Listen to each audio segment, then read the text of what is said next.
Bonjour, ici c'est Steve Kaufmann. Je vais vous parler aujourd'hui de l'apprentissage de la grammaire.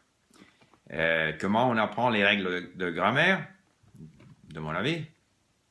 Et si vous aimez mes vidéos, veuillez, s'il vous plaît, vous abonner, subscribe, je ne sais pas comment vous dites ça en français. Bon, moi, j'apprends le grec. Et le grec, pour moi, ça serait ma 17e langue. Et j'apprends le grec surtout en écoutant et en lisant beaucoup, mais en lisant des petites histoires, des contes, où il y a beaucoup de répétitions, qui ne sont pas très difficiles et où on utilise surtout les verbes les plus communs, les plus fréquemment utilisés de la langue. Et comme ça, je m'habitue à la langue, j'obtiens, disons, une expérience avec la langue. Et puis maintenant, avec des centaines et des centaines d'heures d'écoute et de lecture, je commence à m'intéresser un peu plus, un peu davantage à la grammaire. Donc, j'ai un petit bouquin de grammaire et que je lis. Et je le lis, et maintenant, puisque j'ai tellement d'expérience avec la langue, je comprends plus ou moins les explications.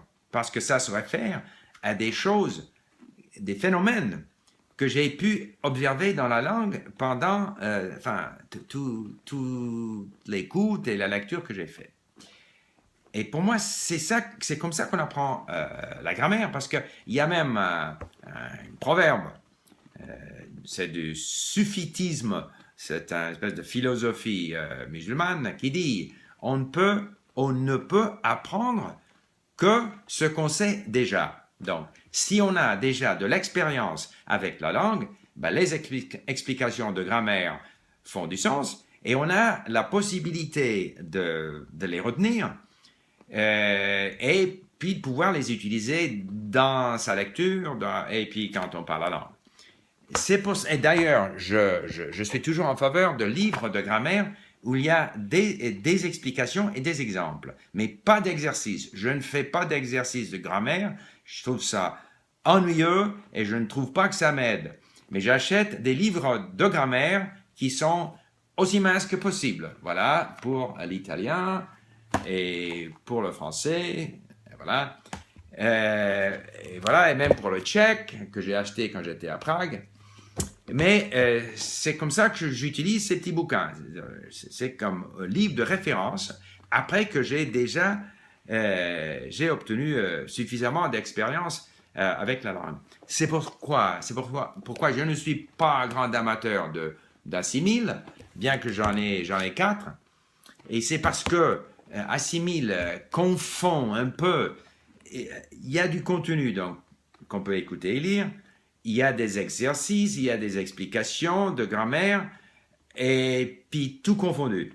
Je préfère un petit bouquin de grammaire avec des explications sans exercice et des contenus, des choses qu'on peut lire et écouter, mais avec beaucoup de répétitions. Malheureusement, avec Assimile, ça progresse trop vite. Il n'y a pas assez de répétitions, et puis ça devient de plus en plus difficile.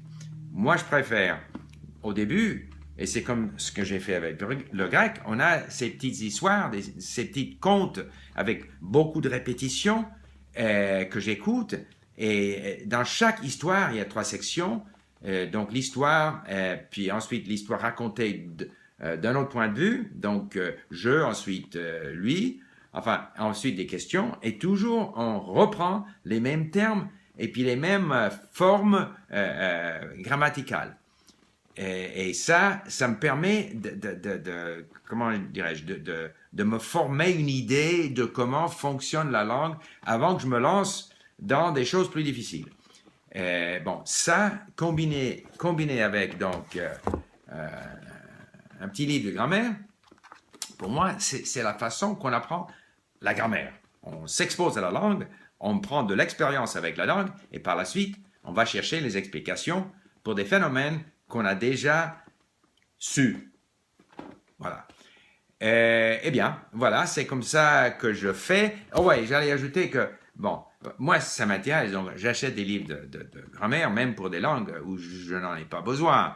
Mais pour l'anglais, quand je lis les explications de grammaire pour la langue anglaise, puisque je connais la langue anglaise bien mieux que n'importe quelle autre langue, je trouve que toutes les explications sont superflues et pas nécessaires. C'est des explications de phénomènes que je connais tellement bien, d'une façon expérientielle, pour ainsi dire, que je n'ai pas besoin d'explication. Ça serait comme une explication pour dire vous allez vous mouiller si vous sortez dans la pluie sans parapluie. Pas besoin. Donc, mieux on connaît la langue, moins on a besoin d'explications de grammaire. Sauf que peut-être quand il y a des points particuliers là où on a une idée un peu floue, ben là on peut même aller chercher ça avec Google. Voilà, c'est ce que je voulais dire en français, résumer un peu ce que j'ai dit tout à l'heure en anglais. Et félicitations aux Français pour la participation au processus démocratique avec un taux de participation bien plus élevé qu'aux États-Unis, par exemple, et même plus élevé qu'au Canada. Merci.